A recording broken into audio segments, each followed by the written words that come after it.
और भोले बाबा जैसा कोई देवता, इसलिए इनको देव नहीं क्या कहते हैं? अच्छा, भोले बाबा महादेव क्यों? भोले बाबा महादेव इसलिए हैं क्योंकि संसार में जितने भी उपद्रवी हैं सब इनके चेला। रावण किसका चेला? भोले बाबा का। भूत प्रीत किसके साथी? भोले बाबा के। बिच्छू सांप की के अंग में जहर को पिया।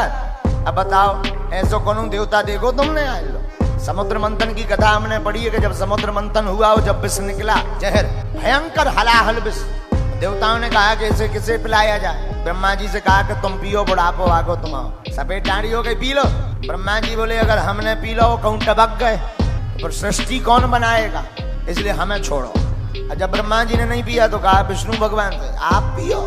विष्णु भगवान आप बड़े हो, सबके मुखिया हो, आप पियो। विष्णु भगवान बोले थे तो ब्याह लो नहीं भवा।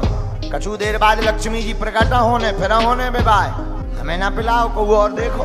देवता बोले पिवाएं किया, कोने में बैठे थे हमारे अपने भोले बाबा, कोने में आंखें नीचे। सब जन ने भगवान विष्णु भगवान से कही नहीं पकड़ो।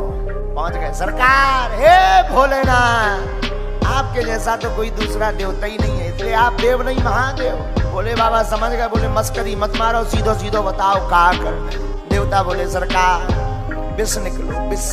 भोले बाबा बोले सो क्या करें? पी जाओ। भोले बाबा बोले हम ही मिले। ब्रह्मा जी की तरफ देख के बोले तुम आओ तो बुढ़ापा और तुमने कहीं नहीं डकार होगा। ब्रह्मा जी बोले अबे हमें सृष्टि बहुत बनानी। शंकर जी बोले मतलब हमारा कोई काम नहीं है इसलिए हमें पिला। नहीं नहीं नहीं, आप तो पचा सकते, आप देव नहीं महादेव हो। ठीक है ले आओ। भूत भावन महादेव ने विष लिया और पीने की कला देखना। रा कहा, मुंह खोला, विष को पूरा मुख में डाला। माँ कहा, मुंह को बंद कर लिया।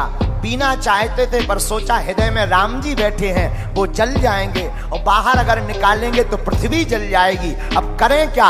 भीतर ले नहीं जा सकते, बाहर निकाल नहीं सकते, तो कंठ में ही धारण कर लिया, नीलकंठेश्वर हो गए। इसलिए आपका एक नाम हो गया नीलकंठेश्वर। बोलो नीलकंठेश्वर भगवान की।